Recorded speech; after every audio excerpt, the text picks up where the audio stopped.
Hari Mandir, this a temple without any idol, without any image, without anything. But this is a prayer hall which was constructed in the year 1909, and then this is the day that we celebrate as Chaitrotsav, because it was consecrated. This hall was consecrated on 11th of April, and that was Chaitra Shashti. So that was 2 days back. So we celebrate this Chaitrotsav in view of this consecration. So this hall has completed 115 years, and it is kept in its original form, and we are still working on it. This lighting that you see is new. We have only last year we have fitted all these electrical connections, and then this will be painted now. After doing all this work, this will be painted. So this is Hari Mandir, which was constructed from the contribution of members themselves. Right from 1 rupee, people at that time contributed, like Dr. Bhandarkar, he contributed 1,350 rupees for this. But there are some members who contributed 10 rupees. And then what is important is Shahu Maharaj from Kolhapur, because he was a symbol of social revolution at that time. He contributed 1,000 rupees, and Maharaja Sayaji Rao Gaikwad of Baroda, he also contributed 1,000 rupees, because they were supporting the social cause at that time. So that's a short story of this Hari Mandir. This is now a heritage building, grade 1, and we have to consult municipal authorities for doing each and everything. Now today, friends, we have assembled here for this program, Dnyan-Vidnyan-Tarang, and as a first part of it, we are very fortunate to have with us Professor Dr. Partha Ghosh. Many of you have heard his name, but you see him now here. And of course, we have chief guest today, Professor Dilip Kanhere. So I'll begin with a small narration, for small report of our activities in the year. Of course, the prayer is very important in Prarthana Samaj.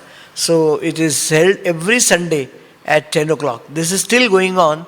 For the last 154 years, this is going on, and there are very few Brahmo and Prarthana Samajas where this activity is going on.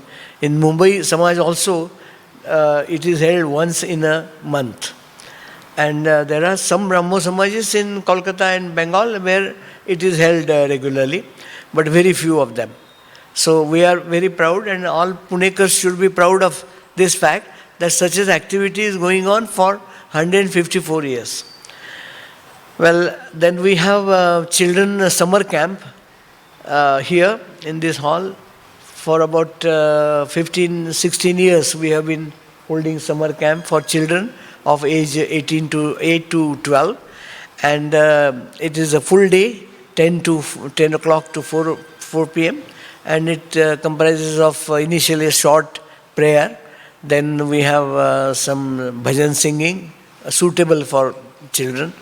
Then we have science experiments, we have dance, drama, everything that they can learn. But the thing we have decided, not to give any lecture to them, long lecture, because children get bored of these lectures in various summer camps held in the city. So we never give any long lecture to them, and we decided to allow children to learn from our behavior. That, for example, 10 o'clock time we follow so meticulously that initially some children come late, but when they realize, no, it starts exactly at 10, then everybody comes 5 minutes before 10. So children learn through imitation. So that's very important.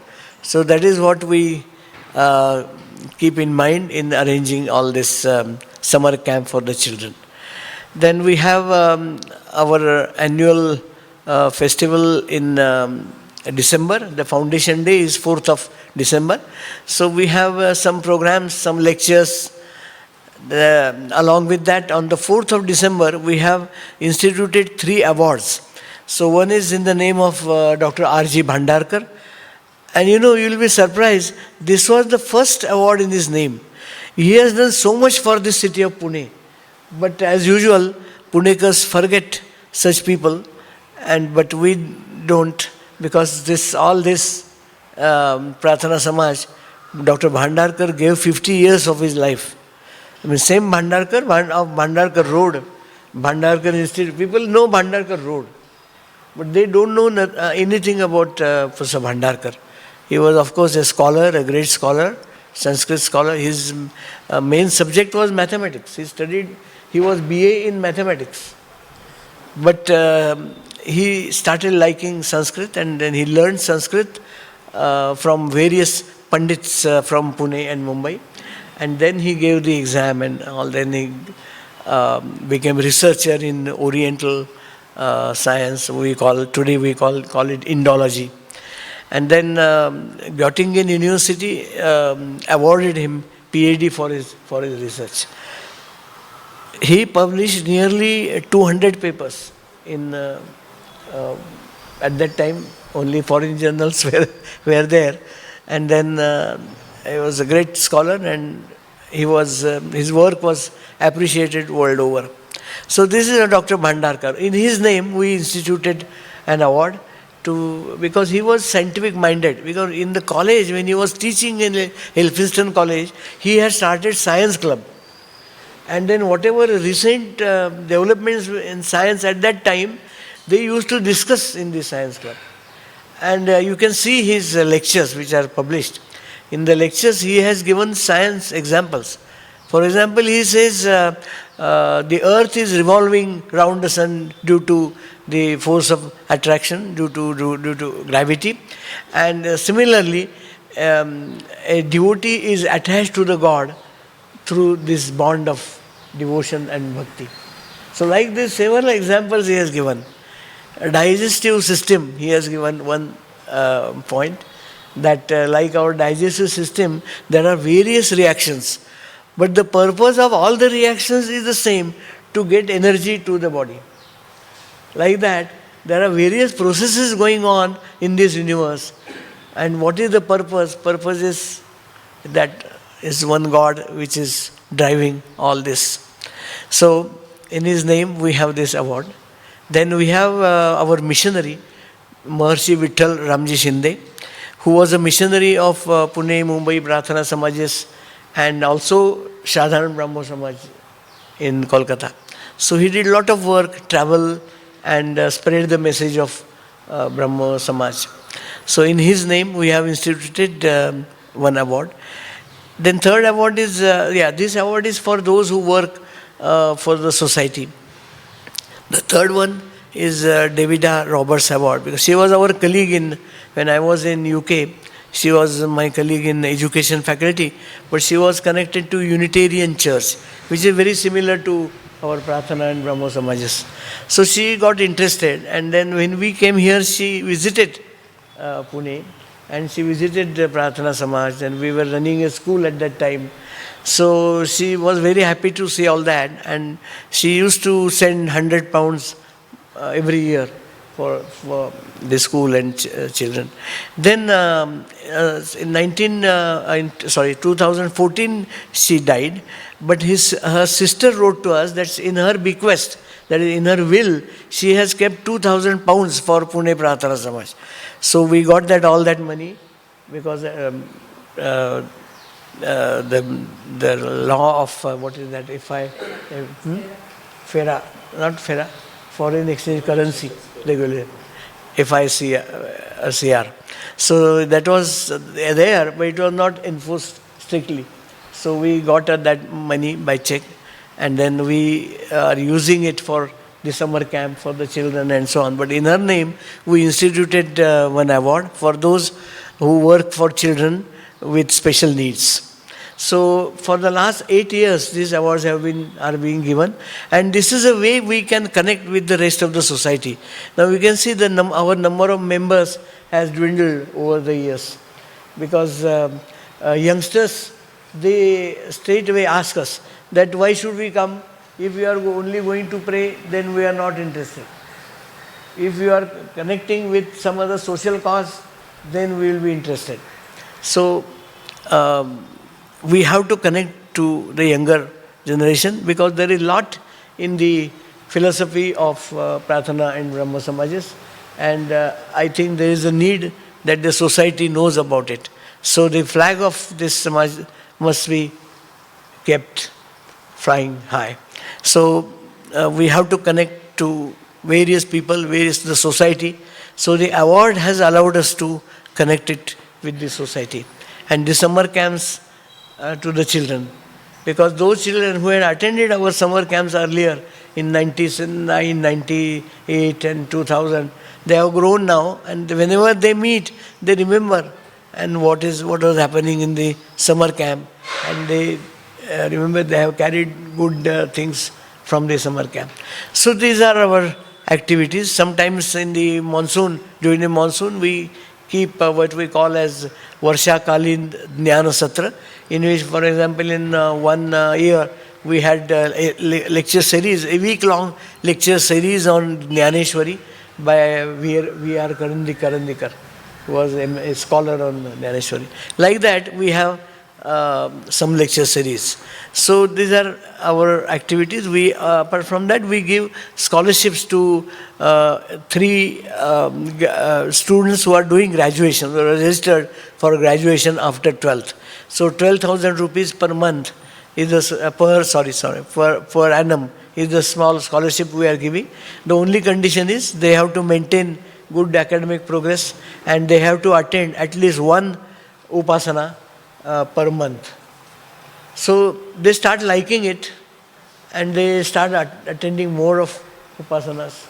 And from that also, we have one of the students who, of course, pastor who has become graduate in commerce, Dhanraj Nimbalkar.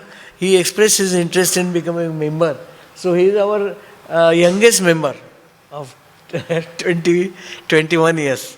So Dhanraj Nimbalkar, he comes from a village background, and he got interested in by attending Upasana, of course. So he was convinced that he must join the Brahmo Samaj, the Prarthana Samaj. So he has become a very active member. So this is what we have been doing. So just at present, we have kept the lamp, you can say the lamp burning, because it has to burn in this society. We see what is going on in the society in the name of religion, in the name of caste, not to be discussed here. So these are our activities. So now I will, we are waiting for the talk today. We have an eminent scholar and speaker, Professor Partha Ghosh. A very brief introduction I'll give. Professor Ghosh, born in 1939, is veteran, you can see that.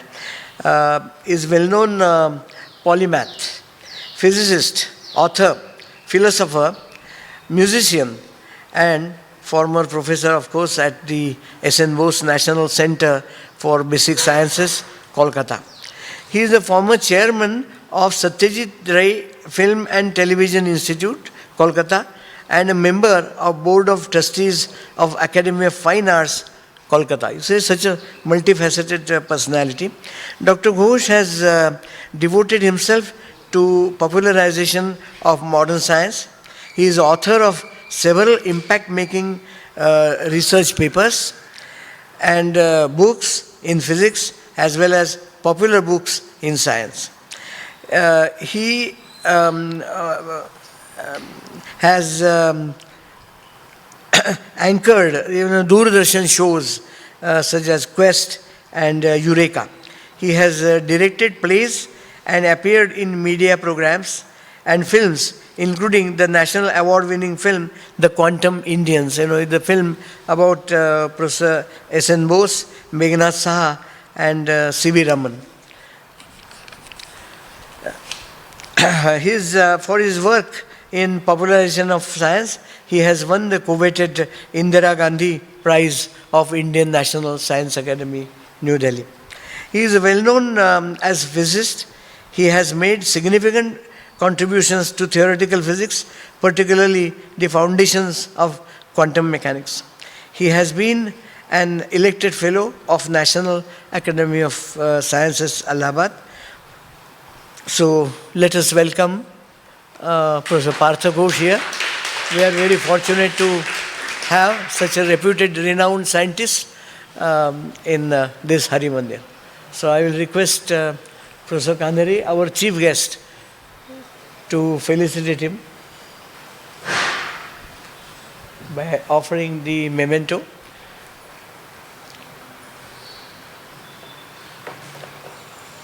Yes, this memento is a small version of that, what you see behind. Because these three words, that's our logo. Now Pune Prarthana Samaj has a logo, registered trademark. This is, it took 150 years to make that. So this one, humanize, equalize, and spiritualize. These are the three important words for us. They were used by Justice Ranade in describing the work of Raja Ram Mohan Roy. He said the purpose of Raja Ram Mohan Roy's work is humanize, equalize, and spiritualize. So these are first two steps before you have spiritualization. Then two things have been added by Prarthana Samaj. Yes, of course. Let him started my speech. The fragrance and the memento. And a cotton bag also carries our memento. Please be seated. This cotton bag, when the corona was in full swing, we have given a ration consisting of 1 liter oil, edible oil, 1 kilo of dal, and 1 kilo of mungfali to 100 poor families. So in that bag we give to everyone. Now, yes, so in that logo, these three words, we have added 2 words that do righteous deeds. What Tukaram has always said, that satkarma karitra. You always must do satkarma. And that is accepted by Brahmo and Prarthana Samajis. So the 4th one is do righteous deeds. And the 5th one is also very important, which is accepted by Prarthana and Brahmo Samajis, have rational and scientific attitude. So that is very important, and that is the basis of Brahmo and Prarthana Samajis. Yes, so now we have with us our chief guest. I will introduce my colleague and Professor Dr. Dilip Kanhere, who is former professor of physics and founder director of Center for Modeling and Simulation at our Savitribai Phule Pune University. He has contributed significantly to science, particularly to physics, computational physics, physics of molecules, physics of nanostructures, and so on, and published a large number of papers. But then lately, after post-retirement, he turned to science popularization, and in the university, he has again established one science center, and this is Science Park, as it's called, Science Park, for educational purpose. And he was again a founder director of that park. The park is still running, and Professor Kanhare has endeavored in teaching science, not teaching, but how students will learn science through experiments. So it is at the moment meant for school children, and they come in batches and they'll do experiments with themselves and with a lot of equipments, and then draw their conclusions and learn science. So we are happy that we have such a physicist. Professor Kanhare, of course, is an elected fellow of Indian Academy of Sciences, Bangalore, and he has received a very coveted award, the Meghnad Saha Award for Theoretical Sciences, I think 2004 or 5, of UGC. So, he's a very renowned professor all over India, and he's my good friend. So we have got him here. So I'll request our President Sushma Zuk to felicitate Professor Kameri.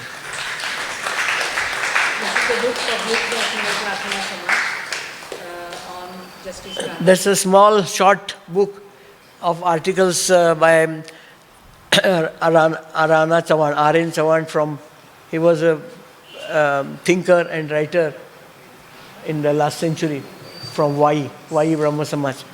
But it has small articles on, comparative articles, Ranade and Phule, Tilak and Bhandarkar. Ranade and Bhandarkar. Because Ranade and Bhandarkar, the two names go together. So it's a duple. So that's what the book is. And it is particularly meant for youngsters, because youngsters don't want to read big books now. They want quick and small. So we thought a 100-page book should be all right. So that is what we have made. And Pune Prarthana Samaj has published that book. So about Ranade and Bhandarkar. Because people don't know, those who stay in Pune for long, and even they don't know who is Ranade and who is Bhandarkar. They know me, I know Bhandarkar Road. Is it the same Bhandarkar? This is the situation today. So I think there is a need for such small, even smaller leaflets, which will give idea about these great men at that time. Well, with this background, I will stop here, and I think we hand over the mic to Professor Ghosh. We are eager to listen to him. Namaskar. Good morning.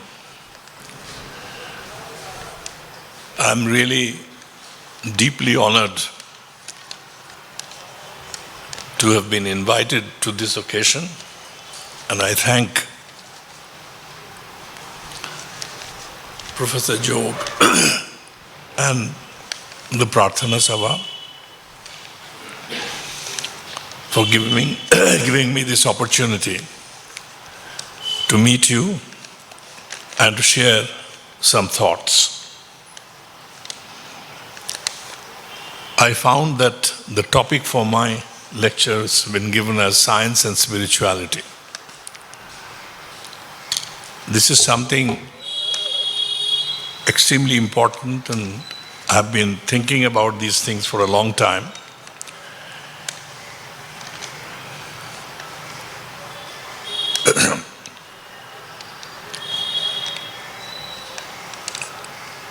You see, science begins with observations. I think our entire existence depends on observation. No matter what you do, you observe. And then you draw conclusions from that. Now, there are some observations which are very startling. I'll mention 2 or 3. Rabindranath Tagore has written a remarkable book on science. Many people don't know about it. It's called Vishwa Parichaya. And it's dedicated to my teacher, S.N. Bose. And in the introduction, he mentions that a teacher used to come to his house in Jorashako to teach him science. His name was Shitanath Datta.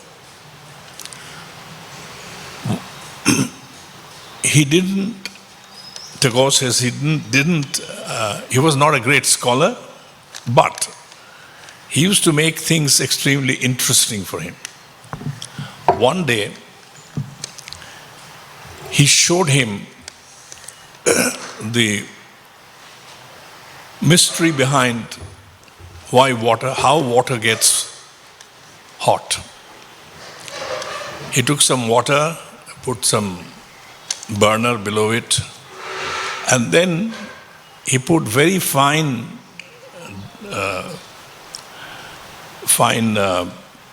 sawdust. And he says, I saw how the sawdust was circulating, the convection current. He said, it was so remarkable, I'll never forgotten that experience in my life. So different layers of water look the same, but it's the movement of the sawdust particles which shows that they are not the same. The water at the bottom becomes hot and lighter than the cold water above. So the cold water goes down, the warm water gets up, and this goes on till the entire liquid is hot and boiling. So he said, this is so remarkable that it showed me for the first time that what we see is not everything. Behind what we see lies a reality which is fascinating. Einstein has written about a similar wonder in his childhood when his father or somebody gave him a compass needle. And he found that no matter what he did, the needle always pointed to the north. And he was his mind was blown. Again, what you see is not everything. Behind it, there is another reality. This is a beautiful Tagore song. It says, Ami chini go chini tomare, ogo bideshini. Tumi thako sindhu pare. I'm sorry, maybe you do not understand Bengali, but what it says is, I know you, the foreign lady, bideshini. You live across the oceans. I know you. So, in his Jivan Sriti memoirs, he's written that this is the point, that there is a beauty, there is a reality beyond our space-time world. So that is Videsh. But we don't see that reality all the time. We see it fleetingly. আমি দেখেছি শারদ প্রাতে, the autumn morning, Madhavi Rate, the beautiful night, moonlit night. I felt you in my heart, and so on. So it is this Videshini which is fascinating and which fascinates people, whether you are an artist or a scientist, you're trying to understand what you see.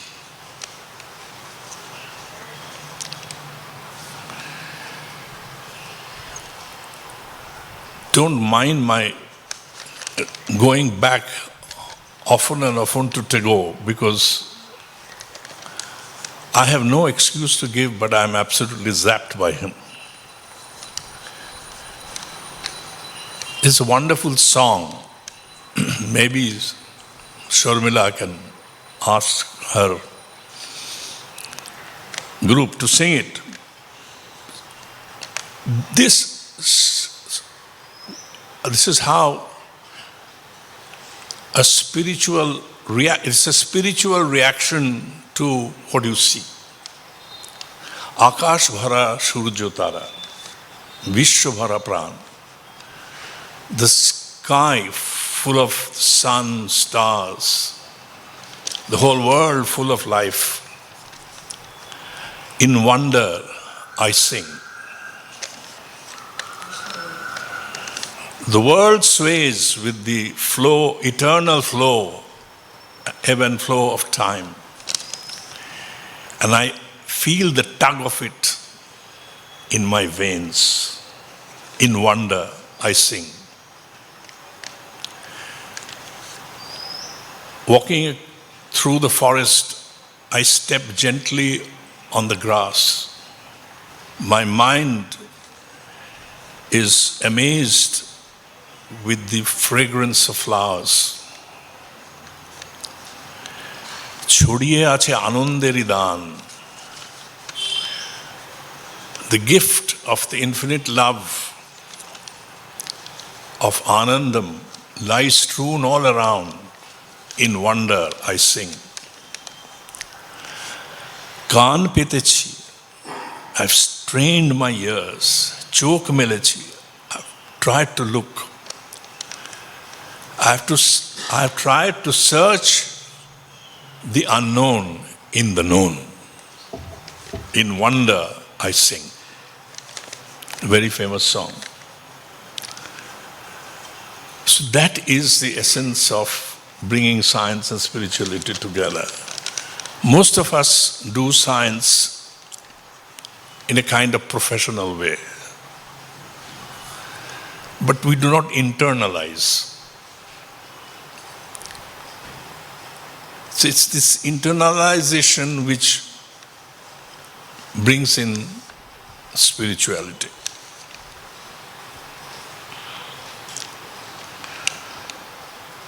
Again, Rabindranath says in the same book that I've read so much of science, whatever books I could get hold of on astronomy and biology, Huxley's books, I've read them all.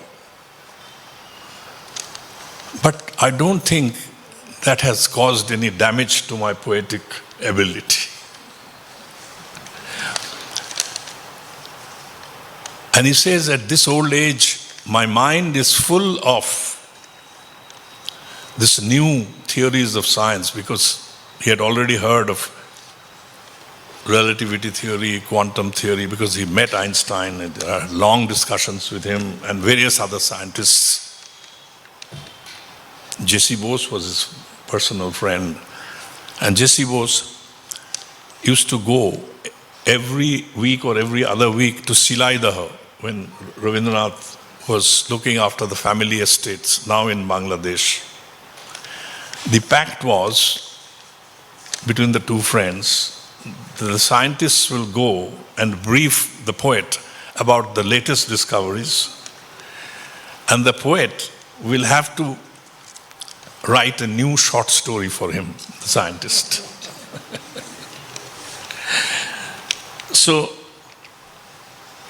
he talks about Vaigyanik Mayabad.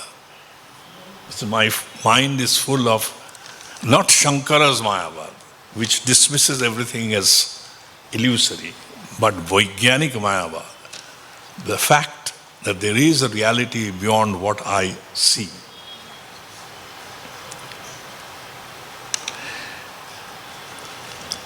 In Shantiniketan, he tried to inculcate this love for nature in his students. That's why he arranged for the classes in the Amrakunja and all that. I've had the opportunity to teach there. So he says in one of his essays that I have told the botany teachers that just teaching botany is not enough. My students have to know the plants, the trees, the branch they can sit on reliably and will not break down, the part of the tree that they can go and hide from their friends. So the tree has to be known as a living thing, not an object to be manipulated. He was full of science, but he was very sad at its dehumanization.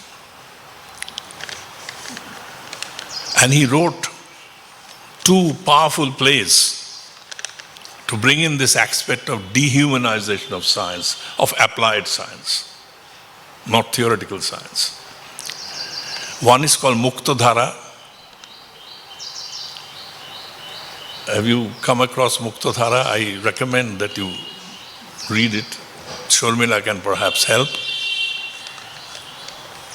It's about a dam being built and the poor people downstream, they're going to suffer because all the water is going to go away. So the king's son finally revolts and breaks that dam. And there is another fantastic novel called Rakta Karavi, Red Oleanders. It's about a Yakshapuri. It's a mine, gold mine. And the king lives behind some veil. Nobody can see the king. And the king's men, they are exploiting the workers. Then suddenly, a bright young girl enters because her boyfriend is working there, Ranjan. And she comes in and she's full of life, she's laughing, she's singing, and everybody falls for her. She tries to see the king refuses. But the king also is struck. This foreigner, the Videshini, who's going to break through the bonds of, the iron and stone and things like that. There is this thing. Then she comes, and finally, the workers revolt, but Ranjan is killed. And then the king comes out. It's a wonderful story. So he was asked, "Are you against machines?" He said, "No, machines are very useful, but I am shocked by the use of machines." So this question of humanizing science, again I find when you showed this to me, I was absolutely jacked, because this is exactly what I had come to talk about.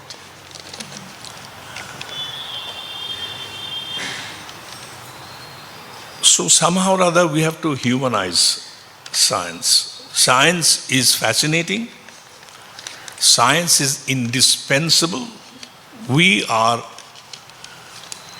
benefiting from science all the time. I'm speaking to you through an instrument which without science would not have been possible. I'm totally dependent on my mobile. It's a fantastic piece of thing.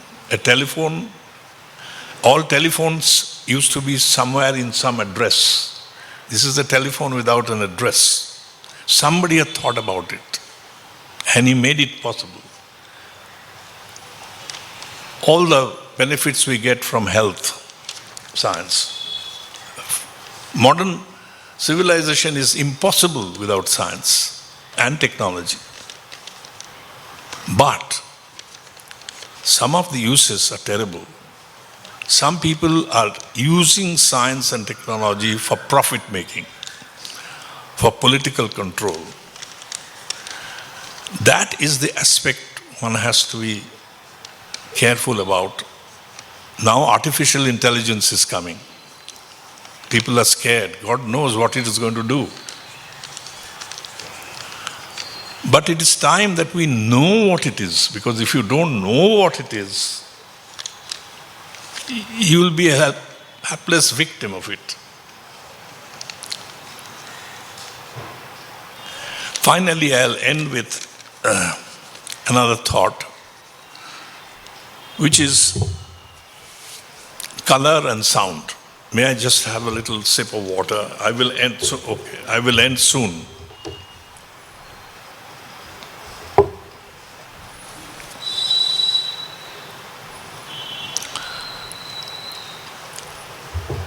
For 3 or 4 years, I used to go to Sarnath at a Tibetan Institute of Higher Studies, which is now a deemed university.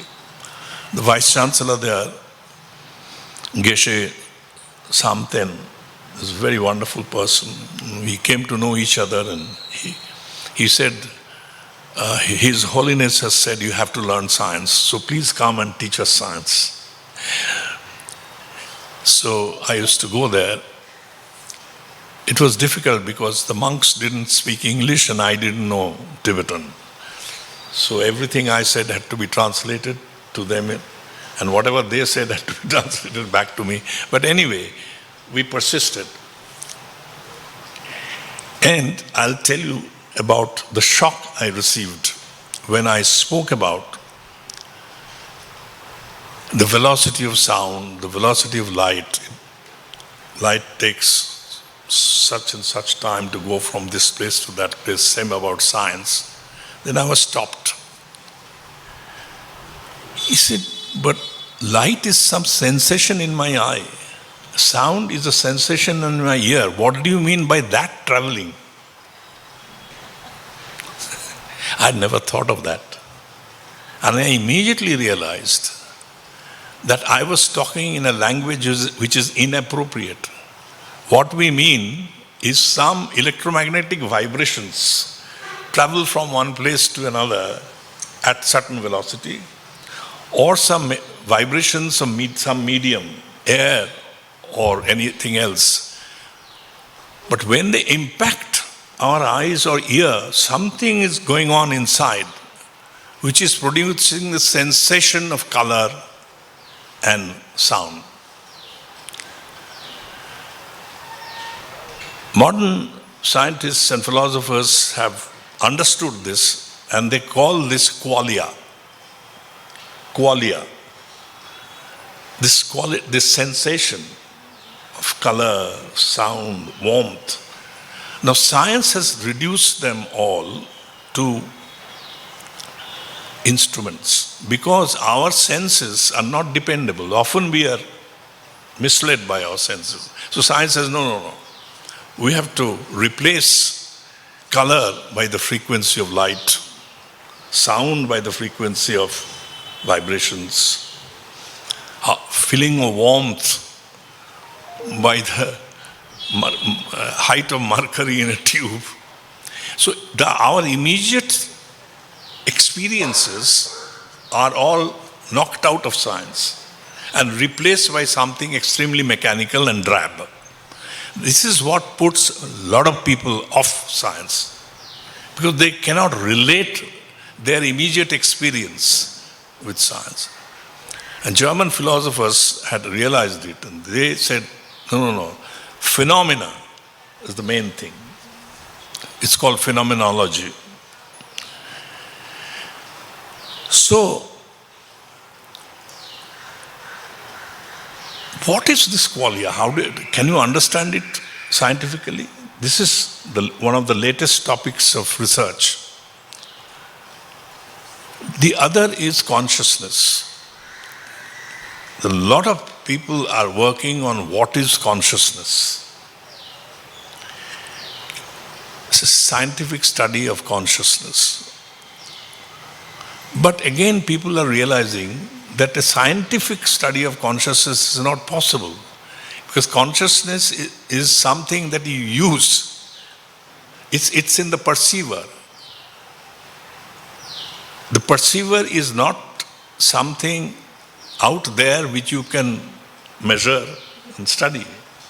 It's something you use to measure and study.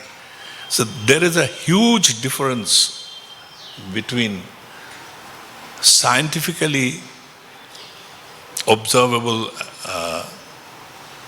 things and this consciousness.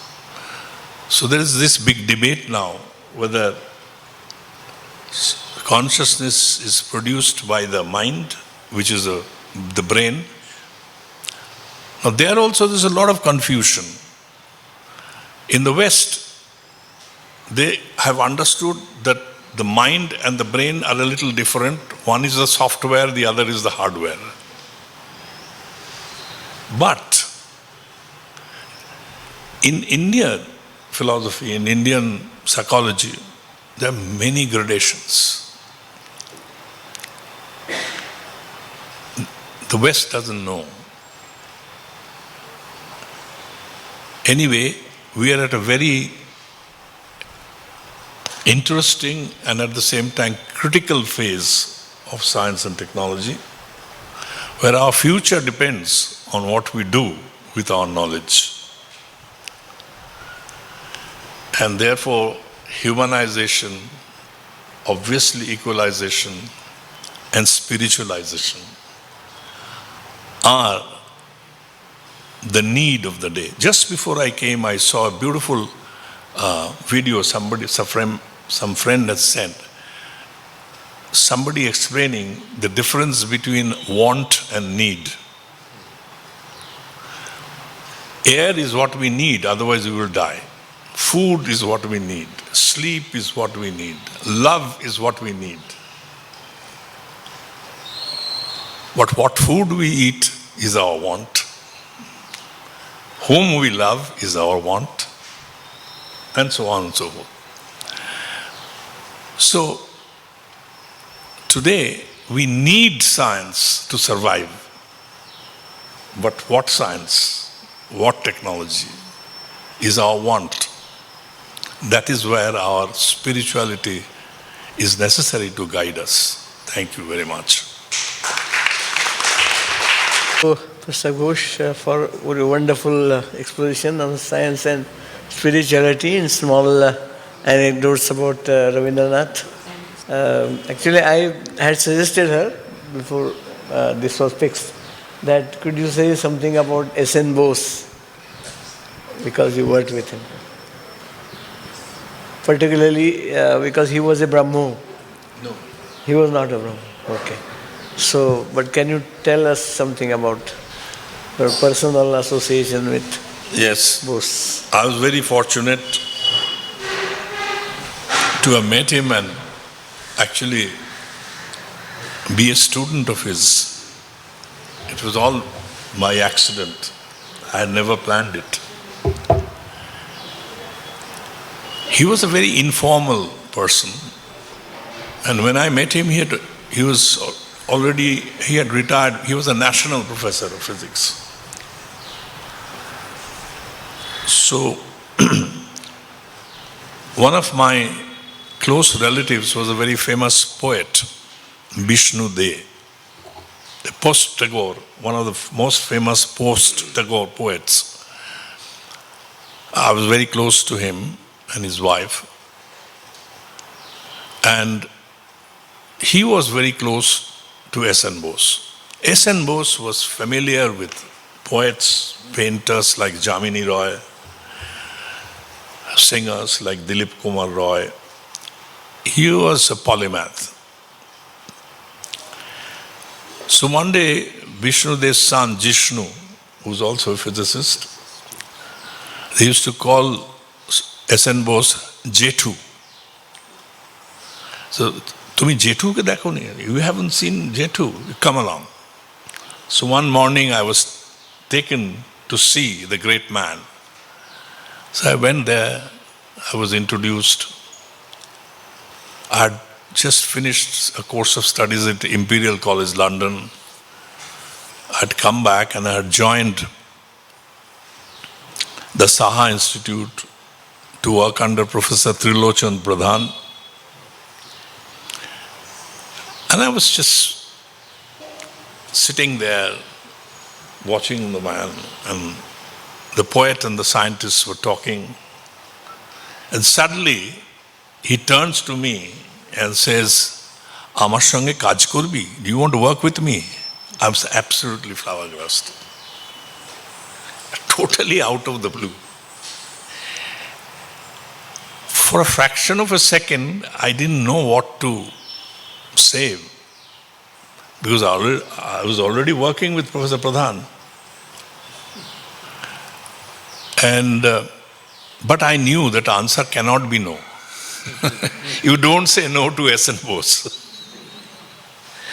So I said yes. And within 4 or 5 days, the appointment letter came.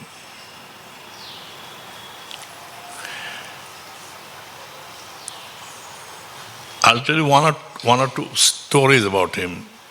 He was very fond of cats. He had 3 or 4 cats. He would first feed them and then eat. One day I had gone around 1:30 to his house, knocked, and it's Kere, who is it? I said, Partho. Come. Aye, Baba, aye. He's called Baba, aye, Baba, aye. So sitting on his bed, bare-bodied, with a lungi, he was chewing his pan and reading a book. It seemed he was very happy.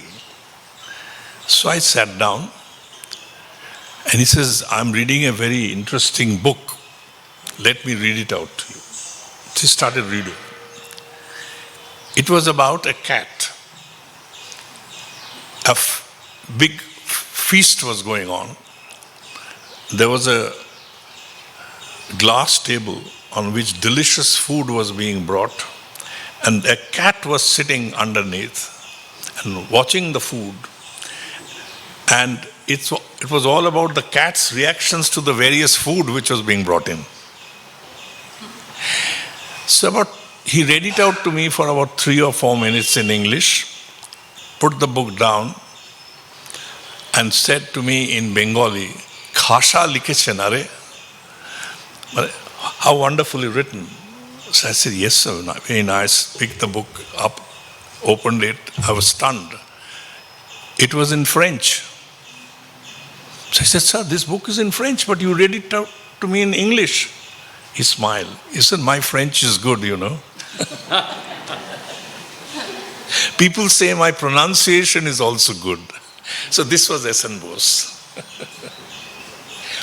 One day, I'll just finish with this.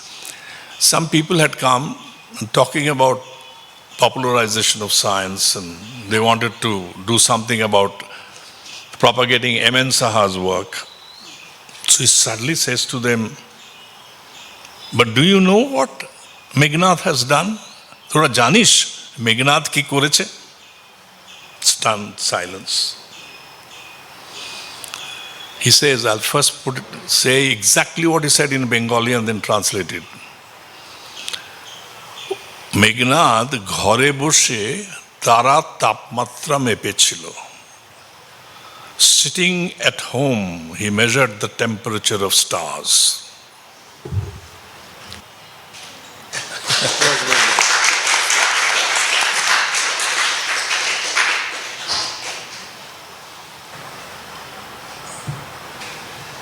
I request Professor Kandari to say a few words. One sentence. Professor Kandari.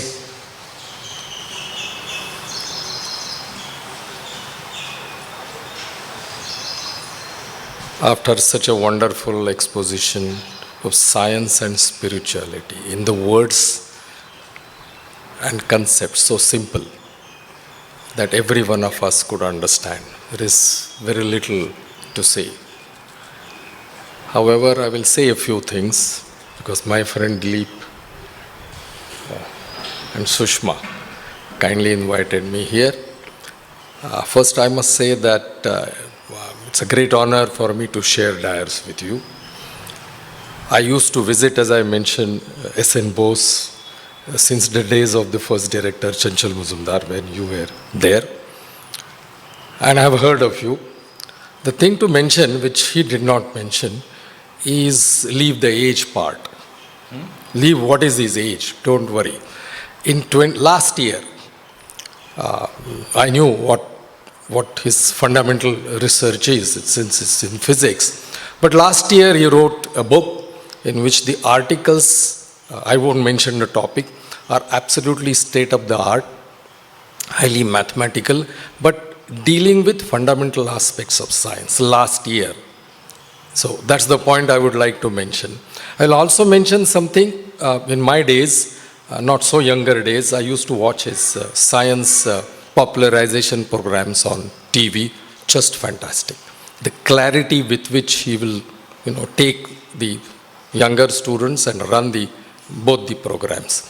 I must say that I cannot say that it must have given an inspiration that after my retirement to 2010, when university invited me to join as a distinguished professor, I said I would like to set up a children's science park for experiential learning, precisely the way you mentioned for school children, it will be a laboratory-based, curiosity-driven, do-it-yourself, and no lectures, as you mentioned. You are aware of it. At that time, I asked for money, and for once the university bureaucracy said yes. That goes to the Vice Chancellor, and consistently for 9 years, we built a park. It's a 15,000 square feet of new building, only devoted to teaching science, all sciences, not just physics. I mean, as you had in fact alluded to, it's the nature that we should observe. The first observation of a young kid comes in nature and not laboratory experiments in physics. So we have a lot of nature, biosciences, of course physics and chemistry. We run workshops the way, and I would, in fact, I'm not there anymore, but I would invite all of you. It's something is there for all ages. And of course, school children we regularly ask. So that's something which we did in 10 years. At whatever the cost is, university borne that cost. I hope they will keep doing it since I have retired. I'll also mention that it's most appropriate for Dilip and Sushma to invite him precisely for this function, because Bengal and Maharashtra, and especially Pune, were on the forefronts of social reforms. Not only social reforms, that is of course at the prime, but art, science, culture everywhere. These two, I would not say competing, but were always in the forefront. Having said all this, after 100 years of not only Brahmo Samaj, but a lot of development in both the places, where are we so far as these social reforms are concerned? I will leave it to you, looking at the current situation, especially in Maharashtra and West Bengal also. I'm not so sure whether we are going in the right direction. My last comment is on science and the human aspect of science. The history tells us, that is the technology, of course, which comes out of science. Technology is always exploited by the powers. Always. There has not been a single case where technology has not been exploited. And by exploitation, I mean the exploitation in Marxist sense. It has always been exploited. So I don't know whether there is going to be a case where technology will be used for you and me without exploitation. In fact, the current situation is innovation in technology, if not in science, is driven by not the greed necessarily, but to put it very crudely, a strong desire to succeed means to make money. This is what is driving innovation everywhere. When people say that the small scale or the entrepreneurship, etc., etc., etc., that is what was driving the new tech. All AI, machine learning is driven by this only. So I really don't know where we stand in next, and as you have rightly warned that we should be very careful of that technology is exploited. We use it, but the exploitation is complete currently. With these words, and again expressing my great pleasure and honor just to be next to you for some time, I thank the organizers, my friend Dilip. In fact, it's the friendship which got me here, and not anything else. And thank all of you. And I'm sure the next program I will hand it over to you. Thank you very much. Yes. Great. Just one more story about Bose. He had gone to a friend's house. In fact, you know Victor Banerjee? Victor Banerjee's grandfather was a good friend of S.N. Bose. So he had gone there. There was some puja going on. And Victor's grandmother came and said to S.N. Bose, "See, you are a scientist, presumably you don't believe in all this." So Bose said, "What are you saying, Bhabhi? We are the ones who are testing him out all the time, everywhere. You people are oblivious."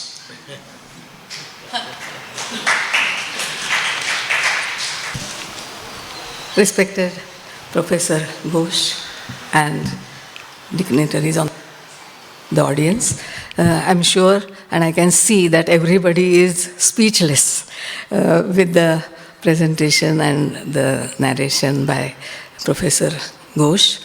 Yet I will say a few things. I am tempted to say a few things on this occasion. Firstly, I will just say the verse which is commonly sung in all the Brahmo and Prarthana Samajas. Om yo devogno yopsu yo vishvam bhuvanamavivesha ya oshadhishu yo vanaspatishu tasmai devaya namo namaha. So the Brahmos and Prarthana Samajas, they have revived the concept of God, which was spelled out long, long ago in the oldest scripture of the world, that is Vedas.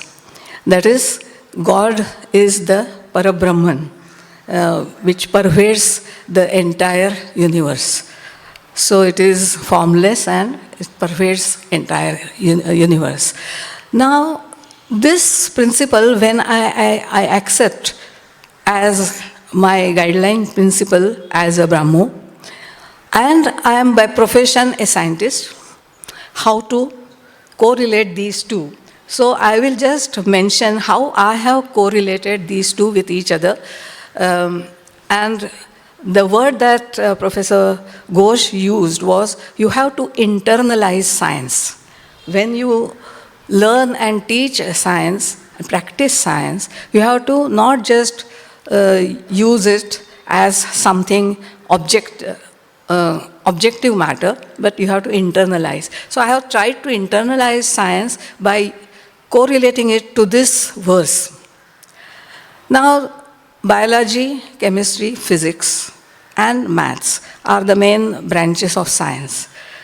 Now, what does biology tell us? How it describes the living world? So ultimately, biology describes the living world and in terms of cells. That all the living organisms, they are made up of cells, living cells. All the living cells, then it further tells that they have a specific structure and there is a nucleus in the center. And only difference in the nuclei of the plant and animal cells lies only in one nucleotide, which is different. So biology tells us that all the living world, the same principle is flowing through the living world.